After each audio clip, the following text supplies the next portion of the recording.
The Dallas Mavericks destroyed the Portland Trail Blazers 132-108, and it's already starting. The Dallas Mavericks chemistry is through the roof. The role players are playing their role. The stars are being stars. Dwight Powell hit a 3 in garbage time. There was a lot of crazy moments in tonight's game, especially in the second half, and we're going to unpack all that in this video, go over the box score, what went right, what went wrong, and how do the Dallas Mavericks continue this on Wednesday on Christmas against the Minnesota Timberwolves.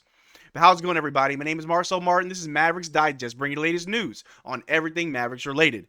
And before we get started with today's video, we're currently sitting at 16,090 subs. I just wanted to bring that to your attention again. Thank you so much for the 16K. I can't believe we hit that in just about 10 months of the channel being around. I really do appreciate the support. But if you are enjoying everything that we're doing here at Mavericks Digest, with the live stream, the watch along, the news vids, and everything else in between, make sure you subscribe so you don't miss out on a single thing that we do.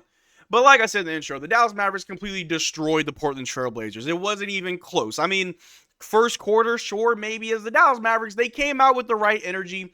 The shots weren't necessarily falling, especially for Luka Doncic. The first quarter was pretty rough, but after that, it was just a walk in the park. The Dallas Mavericks went on to just roll right past them in the second quarter, roll right past them in the third quarter, and early in the fourth quarter, with like 8 minutes left in the game, Jason Kidd just said, hey, garbage time, guys, you got it. Dwight Powell, go hit a 3. Jason Gorman, you get a 3.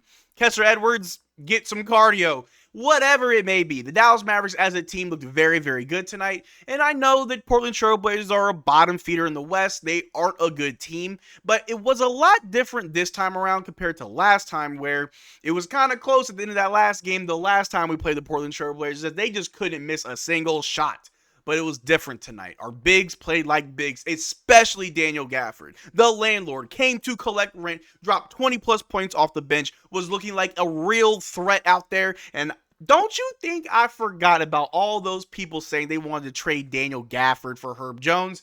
I'll gladly keep Daniel Gafford. I trust this team. I like exactly who we have on this team, from top to bottom, and even Maxi Kleber, whereas for the majority of the game, I was very curious as to why he got so many minutes, and then he hit a 3, and then he played good defense, and things looked good for Maxi, and obviously, it was a very, very small sample of what we know we can get from Maxi. I do think it's fair to highlight whenever a player does well, so I'm going to give props to Maxi. Hitting that 3 was nice, playing some good defense, that was even better. I'm happy with what I saw from Maxi. He did play 16 minutes, maybe a little bit too much, but all in all, it was a good game from literally everybody who stepped on the floor. But if we take a look at the box score from tonight's game, PJ Washington had 12 points, 1 steal, 2 assists, 4 rebounds, was 2 of 3 from 3, and 5 of 8 from the floor. Had a very good game, very efficient, was just doing his thing, playing good defense. Like I said, a lot of these guys look like a walk in the park, like an afternoon scrimmage for the majority of these guys.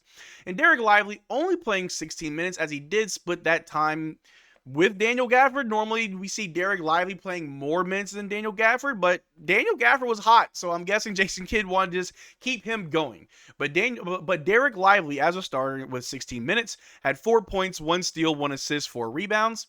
And Kyrie Irving, in 29 minutes, had 20 points, 1 steal, 2 assists, 3 rebounds, was 4 of 4 from the free throw line, 2 of 6 from 3, and 7 of 14 from the field. A much better game from Kyrie tonight, as opposed to the Clippers game where he shot like 6 of 25, a much more efficient game. And obviously with Luka back, it made things a lot easier for him.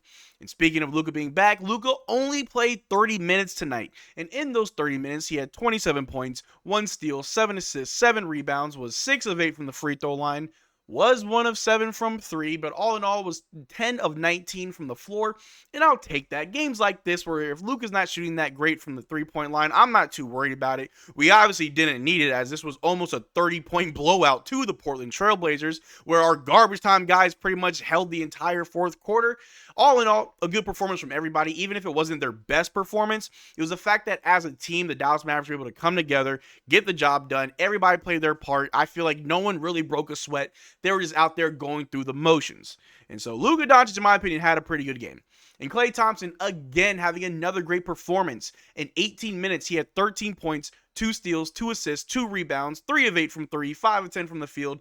Again, Klay Thompson continues to just really have a great string of games after coming back from injury.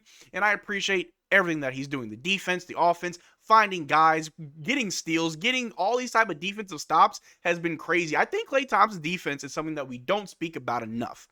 But off the bench, Maxi Kleber, like I said earlier, in 16 minutes, he had 3 points, 1 steal, 1 rebound, 1 of 2 from 3.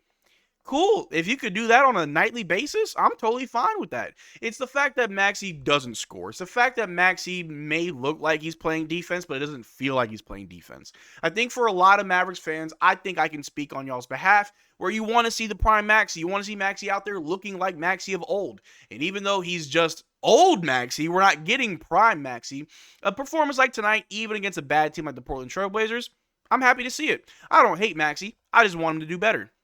But continuing down the box score, Omax tonight had 8 points, 1 assist, and 5 rebounds. He was killing it in garbage time. Looked like the garbage time king that he is. And Najee Marshall had 16 minutes with 4 points, 2 assists, 1 rebound, was 0-1 from 3, and 2 assists from the floor. And it was very weird with Najee. It was about halftime where Najee only had 4 minutes logged for the entire game, and very sparingly throughout the third and fourth quarter, Jason Kidd was allowing Najee to get in. And I couldn't find anything online as far as like an injury or maybe his illness is creeping back, or I'm not too sure what was up with Najee Marshall's minutes. Obviously, we didn't need to play Najee Marshall heavily, so maybe Jason Kidd wanted to give him a night off. Just let him play easy, go in the flow of the game, go in garbage time and just hang out. And it looks like that's what he did. Najee Marshall's been amazing for the Dallas Mavericks. I feel like he has yet to have a truly bad game off the bench for us. Tonight, I guess you can say that, but he really didn't play that much. He didn't really do too much. Obviously, he was been out for a long time with this illness, and coming back, he may still be dealing with it, as well as we do have a game on Wednesday against the Minnesota Timberwolves, so I'm guessing Jason Kidd wants to give guys somewhat of a rest. Don't want to rush him, or don't want to play him too heavy now. When Wednesday, we definitely need these guys ready. And just to wrap up the box score, Kessler Edwards didn't really do too much in garbage time, had 1 assist and 1 rebound.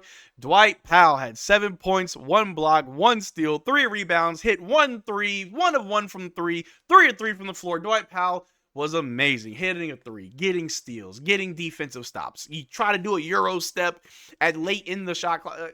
Dwight Powell was amazing. Was one of the only players tonight who came out ready to play. Daniel Gafford in 21 minutes, the man of the hour, had 23 points, 1 block, 2 assists, 5 rebounds, was 9 of 14 from the free throw line because they kept fouling Daniel Gafford. I feel like everything was an and one, and he was 7 of 7 from the floor. Had an amazing game. I don't think there's much more needs to be said other than that was an amazing performance.